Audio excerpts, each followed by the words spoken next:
Olá pessoal, tudo bem? Meu nome é Daniele Ximenes, professora de língua portuguesa. Hoje falaremos de literatura novamente e agora, com enfoque na literatura portuguesa, traremos para a aula de hoje os heterônimos de Fernando Pessoa. Lembrando que essa aula está dividida em duas partes, a gente vai tentar trazer aqui um dos heterônimos de Fernando Pessoa e posteriormente a gente aborda os demais, tá? Então a gente começa falando em quem é Fernando Pessoa, quem foi Fernando Pessoa, qual a importância desse escritor para a nossa literatura, qual a contribuição dele nesse processo, tá? E aí a gente começa aí, ele nasce em 1888 e falece em 1935. Ele foi um dos mais importantes poetas da língua portuguesa e figura central do modernismo português, tá? Então aqui a gente tem uma informação importante acerca dele, que ele é poeta, ou seja, ele escreve aí poemas, poesias, enfim, textos organizados em versos, tá? Ele é um poeta lírico e nacionalista, quer dizer, leva em consideração a característica nacional, trazendo aí vários enfoques. Uma poesia voltada aos temas tradicionais de Portugal e ao seu lirismo saudosista, que expressa reflexões sobre o seu eu profundo, quer dizer, sobre a forma mais íntima, quer dizer, mais, como eu poderia dizer, específica mesmo, bem intimista do autor, tá? Ele também traz as suas inquietações, as suas inquietudes, quer dizer, aquilo que o preocupa ou que sai aí do seu estado, a sua solidão e o seu tédio, tá? Então a gente observa que essas são umas das temáticas, algumas, na verdade, das temáticas abordadas pelo autor. Então lembra que lá no início da aula eu falava que a gente daria enfoque aqui nos heterônimos de Fernando Pessoa. E eis a pergunta, o que é um heterônimo, não é? E aí eu trouxe para vocês o significado, e eu escolhi inclusive essa imagem aí, heterônimo, que é isso, é de comer. De repente você nunca tenha ouvido falar nessa palavra, ou de repente também, embora tenha ouvido falar, não saiba o significado. Então a gente tem aí uma definição do Michaelis, ou Michaelis, da língua portuguesa, que vai trazer aí, eu só trouxe o recorte que nos interessa para essa definição, para essa aula de literatura, tá? Então, a gente tem 3 significados aí.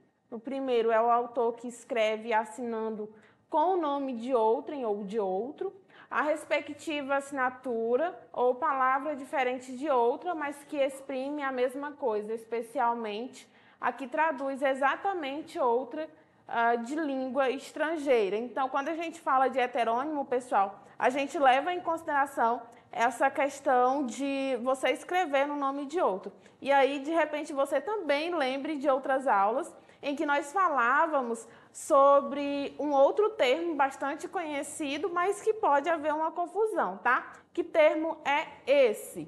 Então, a gente tem o heterônimo versus o pseudônimo, tá? Então, o que é o heterônimo e o pseudônimo? O pseudônimo é um nome falso criado aí, tá? Então, olha só. Pseudônimo é um nome falso ou suposto, o autor que escreve sob nome suposto. Então, aqui, quando a gente tem um heterônimo, normalmente essa nomenclatura aparece, esses nomes, esses pseudônimos são utilizados quando esses escritores estão situados em uma época ou em um recorte histórico que traga algum problema ali à revelação da sua identidade real, a sua identidade verdadeira. Então, ele publica aí com nome falso, tá? Já o heterônimo é aí o autor que escreve assinando com o nome de outro.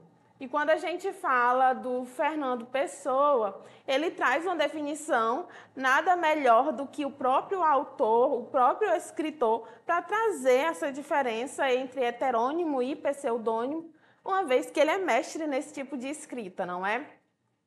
E aí eu tenho uma fala dele, publicada na revista Presença, faz parte do artigo Tábua Bibliográfica, que diz assim: a obra pseudônima é do autor em sua pessoa, salvo no nome que assina.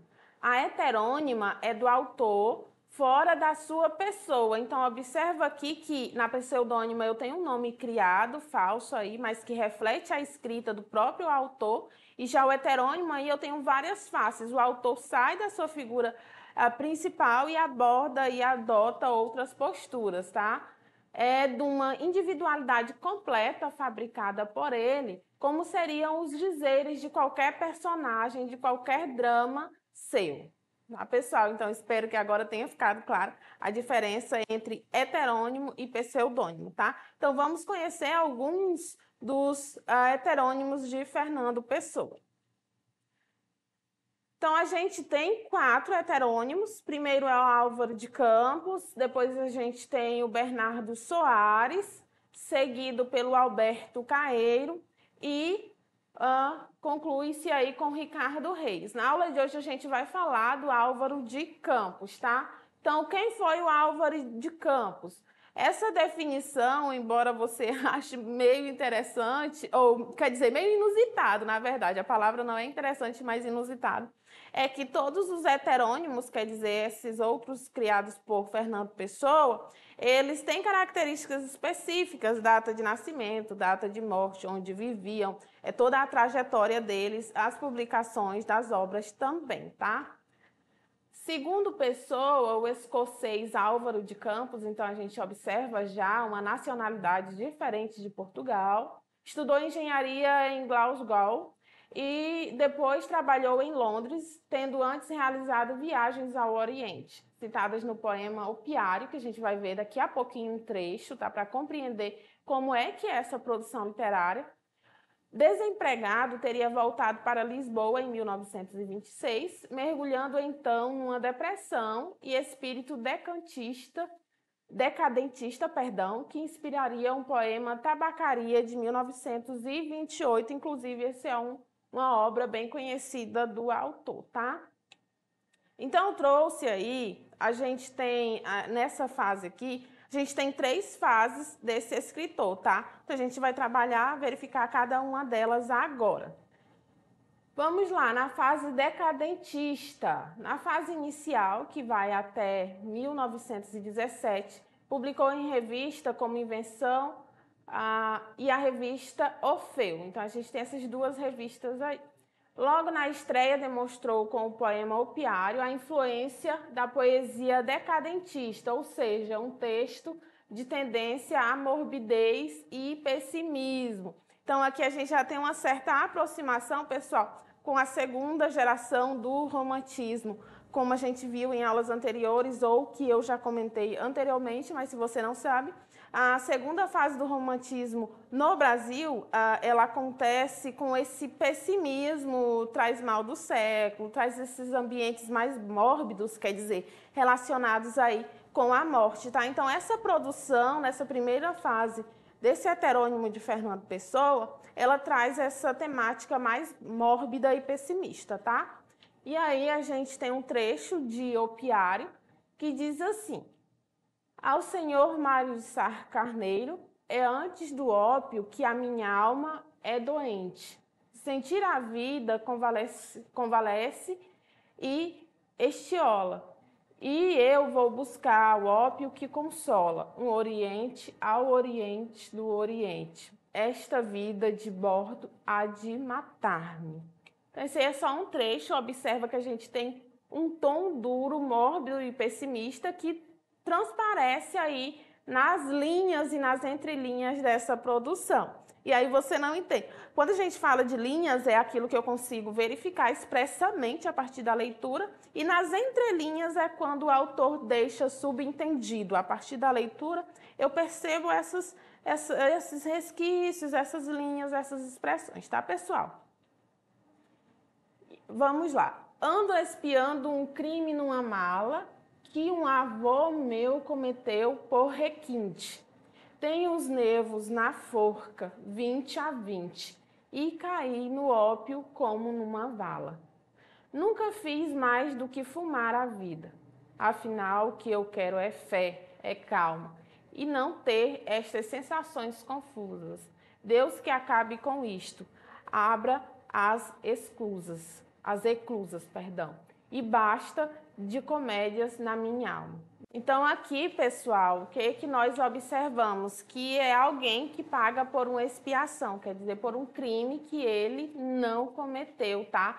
Então, o que a gente observa aqui? Continua essa tendência aí pessimista. Então, na outra estrofe, a gente observa esse desespero do viciado em converter-se em delírio de doente. Quer dizer, a gente tem uma mudança de estado. Ele sai de um delírio como se ele fosse viciado para uma doença. Mesmo assim, retratando, apresentando essa questão pessimista, mórbida, tá?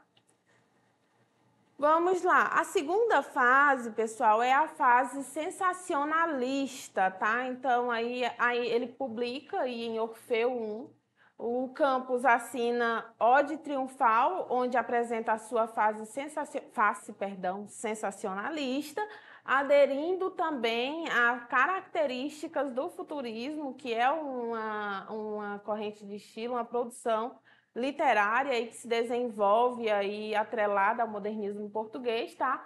Com a linguagem eufórica, em que abundam as onomatopeias, as exaltações do momento moderno.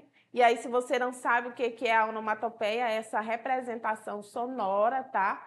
Do progresso técnico e científico, da industrialização e da evolução da humanidade. Então, a gente tem aqui uma certa mudança desse estilo de produção, tá? Olha só o trecho que eu trouxe de Ode Triunfal. Diz assim: ó rodas, ó engrenagens, R eterno, forte espasmo, retido dos maquinismos em fúria. Observa aqui, pessoal, que eu já tenho uma relação aí com a industrialização, com esse processo de revolução, tá? Em fúria fora e dentro de mim. Então, observa aí que eu tenho uma relação em que ele estabelece o eu fora e o eu interior. Ele sai do campo externo para o campo interno, tá? Por todos os meus nervos dissecados, fora. Por todas as papilas, fora de tudo com o que eu sinto.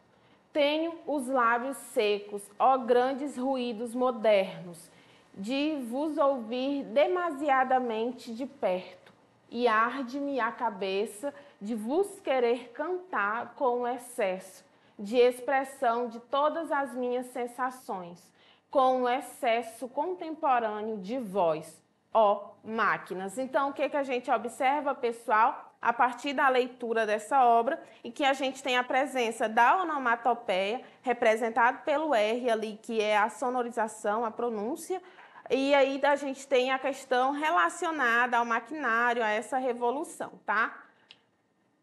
Vamos lá. A terceira fase é a fase intimista. Essa fase, ela é a última, tá? Então, é a publicação do poema Tabacaria, que é um dos mais conhecidos aí do escritor, do heterônimo de Fernando Pessoa. Diz assim: em 1936, publica o poema Tabacaria na revista Presença, seu último poema em vida. Então, observa aqui que a gente já tem a morte desse heterônimo, tá? Nessa fase, Campos se mostra um autor que descobre, após uma série de desilusões e crises existenciais, a expressão nihilista ou intimista de sua escrita. Esta é conhecida também como sua fase bucólica, uma fase caracterizada pelo desgaste e pelo sono, que se denota bastante no poema da datilografia da obra Poemas. Tá? Vamos lá, diz assim: que náuseas de vida, que abjeções, esta regularidade, que sono este ser assim. E aí, o que achou da obra? Então, observa aqui que a gente tem o início aí dessa fase bucólica e vai se desenrolar no decorrer da obra, tá? Olha só, esse aqui é um trecho de Tabacaria, tá? Diz assim: não sou nada, nunca serei nada, não posso querer ser nada. A parte isso, tenho em mim todos os sonhos do mundo. Você com certeza, em algum momento da vida, nas aulas de língua portuguesa, já deve ter ouvido essa estrofe, esse trecho dessa obra, não é? Que carrega em si um significado muito grande. Então, observa aqui que eu tenho o fim da vida do escritor, em que ele se volta para o seu eu, essa fase aí mais emotiva, mais expressiva, e a partir daí constitui a sua obra que leva a uma reflexão. E o que é interessante e legal é que essa temática aqui, ela é universal, quer dizer, eu consigo encaixar em qualquer realidade, em qualquer país, em qualquer nação, com idiomas diferentes, culturas diferentes, que trarão esse mesmo sentido, essa mesma intensidade no leitor, tá bom? Continuando. Estou hoje dividido entre a lealdade que devo, a tabacaria do outro lado da rua, como coisa real por fora, e a sensação de que tudo é sonho, como seria real por dentro. Falhei em tudo. E aí, nesse finalzinho, no falhei em tudo, observa essa visão realmente pessimista. Ele não faz aí uma alusão ao que ele fez de bom, ao que ele produziu de bom, a uma perspectiva otimista, mas faz questão de exaltar esse pessimismo, tá? Olha só, a gente tem a comparação do ambiente da tabacaria, onde vai para aplacar o vício e a busca da fuga de sua realidade de fracassado. E aí, tudo certo até aqui? Vamos seguir? Mas o dono da tabacaria chegou à porta e ficou à porta. Olhou-o com o desconforto da cabeça mal voltada e com o desconforto da alma mal entendendo. Ele morrerá e eu morrerei. Ele deixará a tabuleta e eu deixarei versos. Morrerá depois do planeta girante em que tudo isto se deu, tá? Então, observa aqui o fim dessa obra, ela realmente marca o fim da vida do escritor, tá? E aí, gostou da aula de hoje? Ficou com alguma dúvida? Quer conhecer outros heterônimos de Fernando Pessoa? Fica com a gente, assista às próximas aulas de literatura. Você pode rever essa aula nas nossas plataformas, tá? Acessando, fazendo anotações, construindo o seu mapa mental. Quer assistir outras aulas de outras disciplinas? Continua com a gente.